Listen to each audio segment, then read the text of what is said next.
For 32 years, Jerome and Darlene Watkins lived under the same roof in a modest but lovingly kept home in a quiet suburb outside Atlanta. They married young, both just 22 years old, when Jerome was finishing his service in the Army and Darlene had just completed her teaching degree. They raised two children, Tia, 27, a registered nurse, and Marcus, now 17, just finishing high school. Their home had been built on faith, discipline, and routine. Jerome, he worked as a security guard and took on two other part-time jobs, just to be able to give his family everything they wanted. He was not a man of many words, but his actions spoke volumes. Never missed a Sunday service, paid the mortgage on time, mowed the lawn every Saturday, and brought flowers on Darlene's birthday, always the same white lilies that she loved.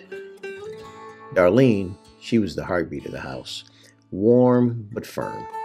She taught elementary school for over 2 decades. She even ran the children's ministry at their church and packed Jerome's lunch every single day since 1993. But over the years, Darlene began to feel invisible. The children were about to move on with their lives.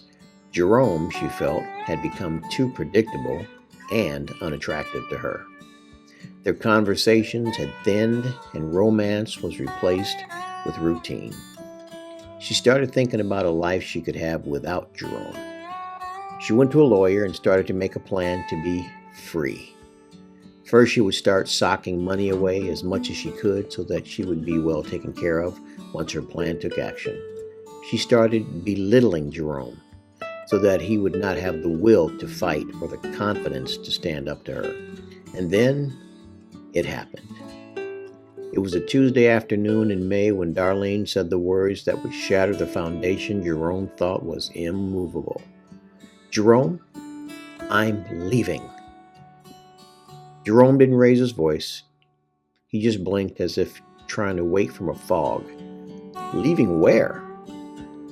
"I'm not happy, Jerome. I haven't been happy for years. I want more. I deserve more." Jerome stood still, kinda as if the oxygen had just been sucked from the room. 30 years, 2 children, 1 God. How could she say she deserved more? As if I had held her back. Darlene moved out within a week. She rented a condo in Midtown. Jerome didn't beg her to stay. Not out of pride, but from the shock that made it impossible to form the words. Jerome sat in the quiet afterwards. Each night, 1 plate instead of 4. Each morning, her side of the bed undisturbed.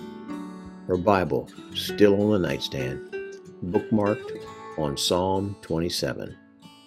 The children were stunned, but both of them could see it all coming. Marcus tried not to take sides. Tia, she was angry. "You did this," she yelled at her dad. Jerome responded, "How could I do this when I had no idea this was even happening?" Darlene, now 55, began rediscovering herself. She joined a book club. She tried salsa dancing and even dated a man that she met at a teacher's seminar, Gregory, 10 years younger and more attractive, with a Lexus and a taste for red wine. He said all the right things, made her feel seen. And yet the nights were lonelier than she'd expected. Gregory, he was charming, but shallow. He never asked her about her children, Marcus and Tia. He didn't pray before meals like Jerome did. He didn't know the difference between Proverbs and Psalms. And when he laughed at Jerome's jobs, security guard, that's blue-collar work. Something inside of her winced, even though she would agree with him. The holidays came. Her kids visited Jerome for Thanksgiving. She ate alone that night. Gregory spent most of his holidays at a golf retreat in Florida or vacationing in Europe, and she was never invited. One winter afternoon, Darlene found herself parked outside she and Jerome's old house. Jerome was out front, still in his work uniform, brushing leaves off the porch.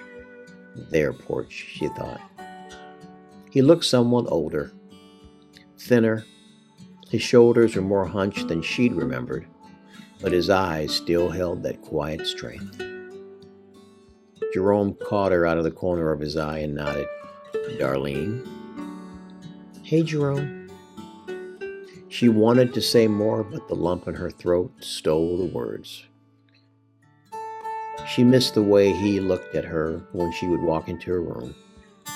She missed the sound of him singing old Al Green songs while he would shave in the morning. She missed just being his. She remembered something he said on their 25th wedding anniversary. "It ain't about feelings every day. Feelings fade. But covenant? Yeah, that's God's business right there." And now she understood. She had traded covenant for emotion, substance for spark. A year passed. Gregory moved on. He said that she was too old and unattractive to him, and that he needed to be free from her to find the woman of his dreams. On their would have been 35th anniversary, Darlene decided to write a letter to Jerome. In that letter, she apologized, not just for leaving, but for losing sight of what they had built together. Jerome read the letter. Then he folded it and gently placed it in his Bible. But he didn't reach out to her. Not out of spite, but because he had made peace with the situation. Marcus invited both of his parents to his newborn baby son's dedication. The church was packed. Jerome arrived with his Bible. Darlene arrived alone. During the service, the pastor preached on faithfulness. The world tells you to follow your heart, but the heart is deceitful above all things. God says to follow him, and he will make your path straight. As Jerome listened to the message, he nodded. Darlene sat there weeping quietly. Afterwards, in the parking lot, she approached Jerome. "I just wanted you to know I was wrong, and I'm sorry, Jerome." He looked at her, not with anger, but with compassion. He said, "I know. I forgave you a long time ago. Now, I would like to tell you that they got back together, but there was no reunion. Sometimes the damage lingers, but there was peace. This goes out to the men who gave their strength, their time, their loyalty, and were left behind. Remember, you are not forgotten. You are not less of a man because someone failed to see your worth. You built something solid in a world that glorifies things that sparkle and fade. You stayed when others ran. You honored vows in a culture that treats commitment like a costume.